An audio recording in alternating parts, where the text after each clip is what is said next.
Karachi Pakistan peoples party के बानी chairman शहीद ज़ुल्फ़िकार अली भुट्टो की 45वीं वरसी अॼु मल्हाई पई वञे।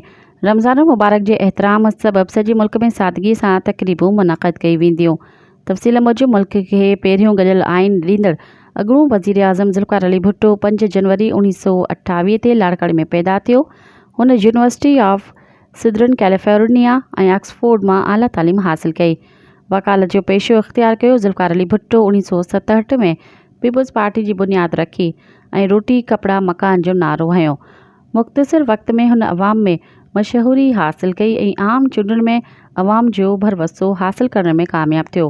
हू सिकंदर मिर्ज़ा जी काबीना जो मेंबर ऐं अयूब खान जे दौर में परॾेही वज़ीर बणियो।